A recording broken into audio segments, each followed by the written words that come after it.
Well, maybe first it's good to say we're not changing any numbers, and we're proud on the 118 customers last year, but you don't hear me saying this year we should achieve that number.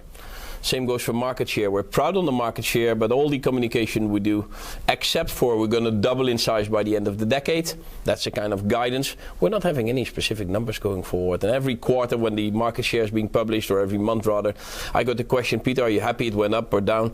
It's not so relevant. We're on a mission to become a global airline, and then a quarterly is there. Coming to your point of safety, it's deeply rooted in the organization and clearly our #1 priority for all what we're doing. And that has been right from the start, and we continue to do that. And therefore, a lot of our trainings are all in-house trainings. We do it in-house and make sure that we have all the trainings being done here to make sure that we can keep those high levels. Of course, for some of the pilot trainings, we work with flight academies, but cabin crews, maintenance, we do a lot of that work all in-house. And of course, you're in a very unique position to have so much local talent here, right, that you can grow. What are the challenges in bringing people on board in so many different facets and doing that rather quickly to support your ambitious plans? Where IndiGo stands out to some other parts of the world is that the population keeps growing. And with that growing population, we have the opportunity to indeed have that pool of talent and ambition to go forward. So for us, finding that talent is not as complicated as it is in other part of the world. We have a training center where we train 2,000 people a day, every day, and that process goes on and on and on and on. If you ask me where's the challenge, I think we need to catch up with some of our internal processes, procedures, digitization. You know, if you do a hiring process, you have hundreds of new applicants for cabin crew.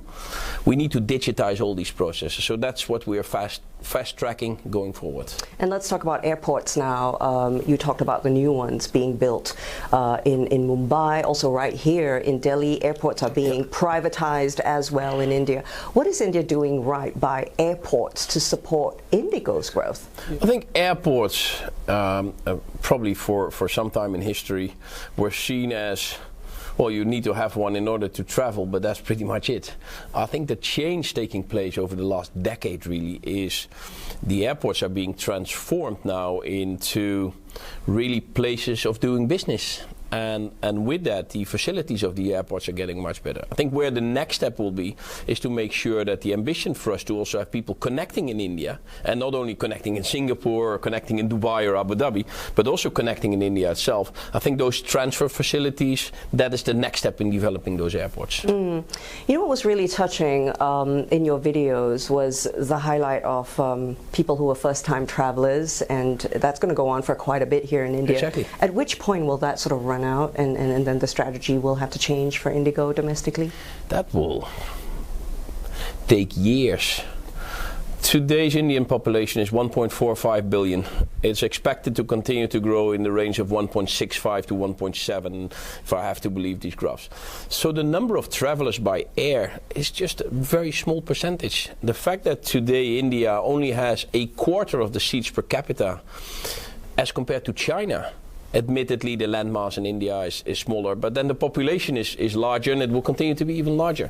So we do foresee that will continue to grow. And even if there's, you know, more trains and high-speed trains, I think the drive for mobility will continue to be there. And we take a lot of lessons, actually, what we have seen in other parts of the world.